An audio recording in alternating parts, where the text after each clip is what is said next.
বলল সমস্যা হবে, দোকানদার হয়েছ, খদ্দেরকে কাপড় দেখাবে। কি সব বলছো বলো তো? দোকানেও কি এমন করো? আমি, আচ্ছা বাবা, ভুল হয়েছে, আমি নিয়ে আসবো সবগুলো, তোমার পছন্দ মতো সাইজ বুঝে নিও। আম্মা, সব কেন আনবে? আমার সাইজের গুলোই আনবে শুধু, রং আমি বেছে নিব। সাইজ 34, মনে থাকবে তো? আমি আম্মার দিকে হা করে তাকিয়ে আছি। আম্মা এতটাই আমার উপর ফিদা যে উঠে পড়ে লাজলজ্জার সংকোচ ভুলে আমায় সব জানিয়ে দিচ্ছে। আমি প্রচণ্ড খুশি ও অবাকও হলাম যে আম্মা খুব গতিতে চলছে। সারাদিন আম্মার কথা ভেবেই দিন পার করলাম। দোকান বন্ধ করার সময় বেছে বেছে বড় গলাওয়ালা কয়েকটা নিলাম। দোকান থেকে বের হয়েই সোজা বাসায় পৌঁছে যাই। গিয়ে দেখি আম্মা খেতে কাজ করছে। আমিও গেলাম সেখানে, কিন্তু গা মেখে গেছে ধুলোবালি ও কাদা দিয়ে। আজ কেমন অদ্ভুত লাগছে, এমন করে কাদা মাখামাখি হয় না কখনো। বাড়ির ভিতরে ঢুকতে ঢুকতে বললাম, তুমি তো কাদা দিয়ে মেখে গেছো, শাড়ি পুরো মেখে গেছে। আম্মা কি করব বলো? এক সেট হয়ে তো কাজ করা যাবে না, তাই না? আমি অবাক হয়ে গেলাম আম্মার কথা শুনে। আম্মার দিকে হুট করে তাকাতেই আম্মা হেসে দিল, সাথে আমিও হেসে দিই। ধীরে ধীরে কেমন একটা ঘুলে মিলে যাচ্ছি দুজনে। সবজির ডালা রাখার পরে আম্মা বলল, আমার জিনিস আনছো? আমি হুম। পরে দেখো, সাইজে না হলে পাল্টায় আনবো। আম্মা বলল, সাইজ হবে, বিশ্বাস আছে তোমার ওপর, বলেই মুচকি হেসে চলে গেল ঘরে। আমি বাহিরে দাঁড়ানো। একটু পরেই আম্মা ডাক দিল। ভিতরে যেতে যেতে ভাবলাম মজার কিছু হবে, কিন্তু আম্মা আমায় হতাশ করল। আম্মার হাতে একটা হলুদ শাড়ি গামছা। আম্মা, তুমি একটু বসো, আমি গোসল করে আসি, বলেই আম্মা পুকুরে চলে গেল। কিছু না ভেবেই চলে গেলাম একটু পরেই পুকুরের কাছে। ঝোপঝাড়ে গিয়ে দাঁড়িয়ে উকি মারতেই চোখ কপালে উঠে গেল। আহ, কি সুন্দর লাগছে, বলা বোঝানো যাবে না। হঠাৎ একটা পিঁপড়া কামড় দিলে আচমকায় মুখ থেকে অস্ফুট বাকি উফ শব্দ হয়ে গেল, আর ঝোপঝাড় একটু নড়ে গেল। আম্মা একটু চমকে এদিকে তাকালো ও দেখতে লাগলো এদিকে। পরক্ষণেই আমায় অবাক করে দিয়ে আম্মার মুখে একটা মুচকি হাসি দেখতে পেলাম। মাথায় ঢুকলো না আম্মা কি আমায় দেখেই ফেলেছে কিনা। হঠাৎ নিচে পায়ের দিকে তাকিয়েই দেখি আমার শরীর পুরোটাই আম্মার দিক থেকে দেখা যাচ্ছে। আমি প্রচণ্ড লজ্জা পেলাম ধরা পড়ে, কিন্তু আম্মা তো আমায় ধরা পড়তে দেয়নি দেখে খুব ভালো লাগলো। আম্মা এবার দেখাল কারিশমা। আগে পানিতে একটা ডুব দিয়ে পানি থেকে উঠল, তখনই আমায় আকাশ থেকে ফেলে আম্মা অকল্পনীয় কাজ করল। ডানায় উঠে দাঁড়িয়ে আগে আমার দিকে তাকিয়ে একটা অদ্ভুত মুচকি হাসি দিল। এই প্রথম আমার আম্মার এই রূপ দেখে আমি হতবাক। আমি দ্রুত ঘরের সামনে চলে যাই ও দরজায় বসে থাকি। তখন আম্মা এলো আবার অবাক করে। আমার সামনে এসে দাঁড়িয়ে মুচকি হেসে বলল, খিদে লেগেছে সোনা? আমি, হ্যাঁ আম্মা। তোমার এতই সময় লাগলো যে? আম্মা, তুমি জানো না বুঝি?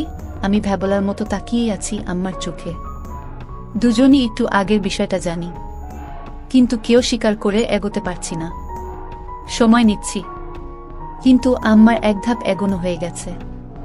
আমার দিকে এক প্রকার এগিয়ে এসে বলল, কি দেখছো সোনা? আমিও লজ্জা সংকোচ কাটিয়ে বলি, তোমার জন্য এনেছি, ওগুলো পরলে ভালোই লাগবে। আম্মার মুখে মারাত্মক একটা হাসি এনে বলল, কেন এগুলো ভালো লাগে না আমায়? আমি, ভালো লাগে, কিন্তু আমি যা এনেছি তা এর চেয়েও সুন্দর, মানাবে। আম্মা, বেশ নজর রাখছো দেখছি আম্মার উপর। আম্মা আমায় সুযোগ দিচ্ছে, আমি তা ভেস্তে দিলাম না। বললাম, আমার খদ্দের তুমি, কোনোটাই কেমন লাগবে তা আমার দেখা দায়িত্ব। আম্মা চোখ পাকিয়ে বলল, তাই? তাহলে তো গ্রামের সব মেয়ে মহিলার দিকে দেখা হয়ে গেছে। আমি হকচকিয়ে গেলাম। কথা সত্যি, কিন্তু বুঝলাম আম্মার খানিকটা জ্বলন হচ্ছে। তাই আরেকটু জ্বালাতে বললাম, সবাইকে কি আর দেখব?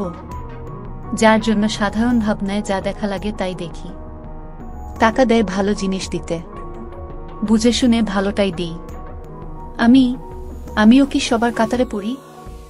আমাকেও কি টাকা দিতে হবে? আমি মুচকি হেসে বললাম, যদি খদ্দের হয়েই থাকো তাহলে দিবে টাকা। আমার অধিকারে নেওয়া পাপ। তুমি কি হিসেবে চাও? ঢিল মেরেছি, এবার ঘুঘু ধরা নিজেই পড়তে চায়, তাই ঢিল নিজেই গায়ে লাগাচ্ছে। আম্মা, তা দেখা যাবে, তুমি বসো। বলেই আম্মা ভেজা শরীর নিয়ে ঘরে চলে গেল। কিন্তু দরজা খোলাই আছে। কখনো এমন করেনি, কিন্তু আজ করেছে। 2 মিনিট পরেই আম্মার হঠাৎ ডাকে ভয় পেলাম। ভাবিনি এতই তাড়াতাড়ি ডাকবে, কারণ এতই তাড়াতাড়ি কাপড় পরা হয় না। তাহলে ডাকলো কেন? আমি ভিতরে আসবো? আম্মা, হ্যাঁ এসো। আমি মন ফুরফুরে করে এগিয়ে ঘরে ঢুকেই চোখ জড় হয়ে গেল। আমার মনে ঝড় উঠে গেল আমার প্রতি এতই সদয় দেখে। আম্মা আমায় নিজে থেকে দেখাচ্ছে বলে গর্বে বুকটা ভরে গেল। আমি আম্মার সামনে গিয়ে হয়ে দাঁড়িয়ে আছি। এমন সময় আম্মা গলা কেসে বলল, কি হলো দোকানদার? মাপ ঠিকই তো এনেছে দেখছি। এতই ভালো মাপ কি করে আনলে? আমিও আমার সামনে খদ্দেরদের সাথে যেভাবে কথা বলি সেরকম বললাম, এত বছর ধরে ব্যবসা করি, জানবো না আম্মা? অন্যদের তো মাপ নিতে হয়। আমার লাগলো না যে আমি তোমার কি অন্যের সাথে যায়? তুমি আমার সামনে সব সময় থাকো, আগাগোড়া সবই তো দেখা আছে। কথাটা আচমকা বলেই ফেললাম, যদিও এখনই বলতে চাইনি। কিন্তু আম্মার মুখে তা শুনে দুষ্টু হাসি। আম্মা, যাক, ভালোই এনেছে। আমি তোমার গায়ে ফিট হয়েছে তো? কোনো সমস্যা হলে বলো, অন্য সাইজ আনবে তাহলে।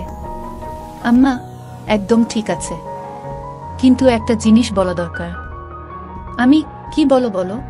আম্মার উত্তেজনা দেখে আম্মা হেসে দিল মুখে হাত দিয়ে। আমিও সামলে লজ্জা পেয়ে বললাম, কি জিনিস আম্মা? আরে কোনো সমস্যা না, একদম মাপো মতন হয়েছে। কিন্তু আমার আরেকটা টাইট পরার ইচ্ছা। মাপ তো তুমি জানোই, তবুও একবার মাপ নিয়ে নাও। আমি আমার প্রতি এতই আহ্বান দেখে মুগ্ধ। আম্মা তার গায়ে ছোঁয়ার সুযোগ করে দিচ্ছে। আমি এতই মুগ্ধ যে তাকিয়েই আছি। আম্মা, তুমি মনে হয় মাপ নিবে না? সরো, কাপড় পরে নেই। আমি, আরে না, এই তো নিচ্ছি। এক প্রকার দৌড়ঝাঁপ করে ফিতা এনে আম্মার সামনে দাঁড়ালাম। অন্যদেরও তো স্বাভাবিকভাবেই মাপ নেই, কিন্তু আম্মার সামনে এসে বুক ধরফর করছে। কোনো পাশ থেকে শুরু করব তাই বুঝতে পারছি না। এতই পাগল হয়েছি যে কিসের জন্য মাপ নিব তাই জিজ্ঞেসই করিনি। আম্মা মুচকি হাসছে আমার কাণ্ডে দেখে। আমি, কি হলো, হাসছো কেন? আম্মা, কিসের মাপ নিবে তুমি জিজ্ঞেস করেছ? আমি, ও তাই তো। কিসের আম্মা? জামার। পাগল ছেলে, তুমি যে দোকান করো কিভাবে জানি না। নাও এই ধরো। বলেই আম্মা হাত দুটো দুদিক ছড়িয়ে দিল। আমি একটু ঝুঁকে পিছন দিয়ে ফিতা এনে বুকের উপর রাখলাম। এখনো টাইট করিনি। আম্মা তাও বলল, আরো টাইট। আম্মার বুকে একটা কাঁপুনি হলো আর মুখে পাগলাটে একটা চাহনি। আমার চাহনি দেখে আম্মা একটু বিরক্ত হয়ে বলল, খদ্দেরদের সাথে এমন আচরণ করো তুমি? একটা মাপ নিতেও এত সময় কেন? আমি, যত যাই হোক, তুমি তো আম্মা। আম্মা, তাতে কি হয়েছে? কাজ কাজের জায়গায়, বাহিরে হলে কি এতই স্বাভাবিকভাবে তোমায় বলতে পারতাম? তুমি নিজের পেটের সন্তান, তাও যদি এতই রংচং করো। লাগবে না, যাও। বলেই আম্মা সরে যেতে নিলে আমি হাত ধরে বলি, আচ্ছা এসো, মাপ নিচ্ছি। কত রাগ করে গো আম্মা, নয়তো কি করব? বাহিরের মানুষের কাছে গিয়ে মাপ দিব? আম্মা, আচ্ছা হয়েছে, এসো। হাত ছড়াও। আম্মা, পারবো না। পারলে সরিয়ে নাও। আম্মার এই অভিমান খুব ভালো লাগলো। আমি এবার সংকোচ কেটে গেলাম, তাই আমিও এগিয়ে গেলাম।